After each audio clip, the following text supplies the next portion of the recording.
आज बीजेपी के लोकसभा प्रत्याशी के हक में वोट मांगने के लिए खरखोदा में विजय संकल्प रैली का आयोजन किया गया। रैली में प्रदेश के मुख्यमंत्री नायाब सिंह सैनी और बीजेपी पार्टी के राष्ट्रीय महासचिव ओम प्रकाश धनखड़ पहुंचे।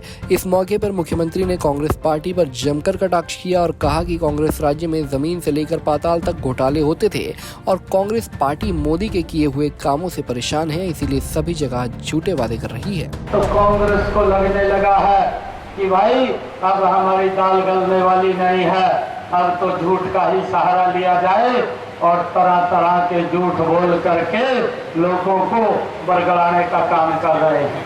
मैं खरखोदा की सरदारी से आज ये कहना चाहूंगा कि हमने कांग्रेस के उस झूठ से भी बचना है और औरों को भी बचाना है।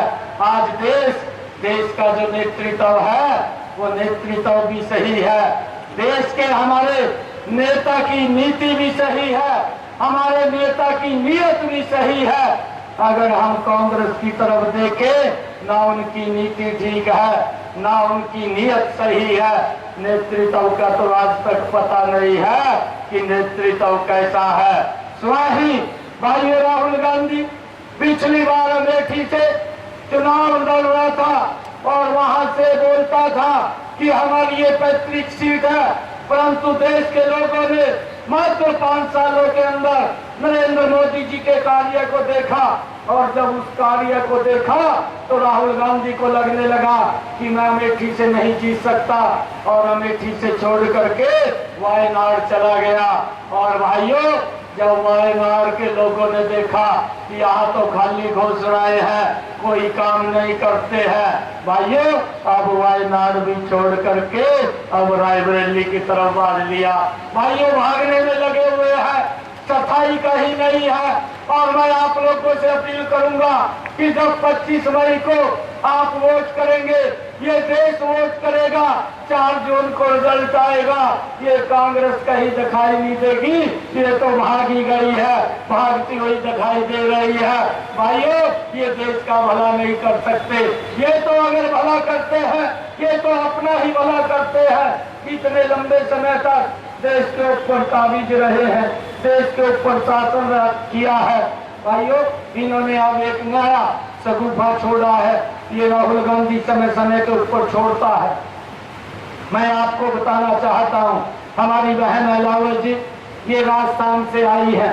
पिछला जब विधानसभा का चुनाव गांधी ने भाइयों एक शगुफा अंतिम समय के अंदर मंच के ऊपर जा करके छोड़ दिया और वो कहा कि आप हमें वोट दें, हम किसानों का कर्जा माफ करेंगे।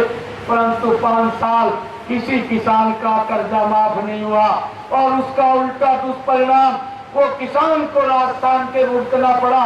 4000 किसानों ने वहां आत्महत्या की, 16,500 किसानों की भूमि ये कांग्रेस के लोगों ने कुर्क कर दी। इसका ये दुष्परिणाम वहां के किसानों को भुगतना पड़ा। सीएम सैनी ने कहा कि आज कांग्रेस के पास ना तो नीति है और ना ही नीयत, नेतृत्व का तो पता ही नहीं। सीएम सैनी ने राहुल गांधी पर निशाना साधते हुए कहा कि वायनाड को छोड़कर अब रायबरेली भाग रहे हैं।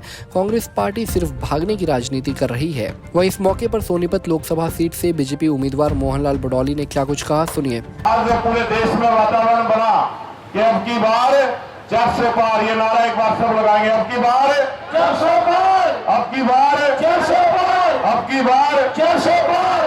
तीसरी बार मोदी सरकार, तीसरी बार मोदी सरकार, तीसरी बार मोदी सरकार। और जो देश के लोकप्रिय प्रधानमंत्री जो तीसरी बार प्रधानमंत्री बनाने का जो संकल्प आप सबने लिया है, उनके विस्तार में दोनों हमारे वरिष्ठ नेता विस्तार से आपको बताएंगे।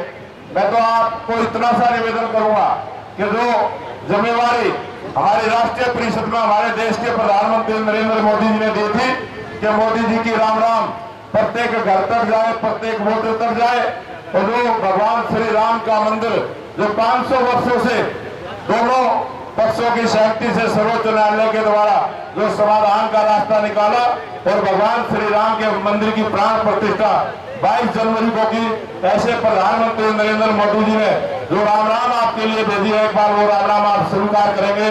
मोदी जी के राम राम। मोहनलाल बडौली ने कहा कि एक बार फिर से देश में मोदी की सरकार बनेगी और बीजेपी अपने 400 पार के नारे को सार्थक करेगी। बता दें कि बीजेपी लोकसभा की 10 सीटों पर दम भरते हुए नजर आ रही है। अब देखना दिलचस्प रहेगा कि बीजेपी को जनता का कितना साथ मिलता है। सोनीपत से सनी मलिक, पंजाब केसरी टीवी। हमसे जुड़े रहने के लिए हमारे YouTube चैनल को सब्सक्राइब करें और नई वीडियो की नोटिफिकेशन के लिए बेल आइकॉन को दबाएं। अगर आप ये वीडियो Facebook पर देख रहे हैं तो लाइक जरूर करें और ज्यादा से ज्यादा शेयर करें। धन्यवाद।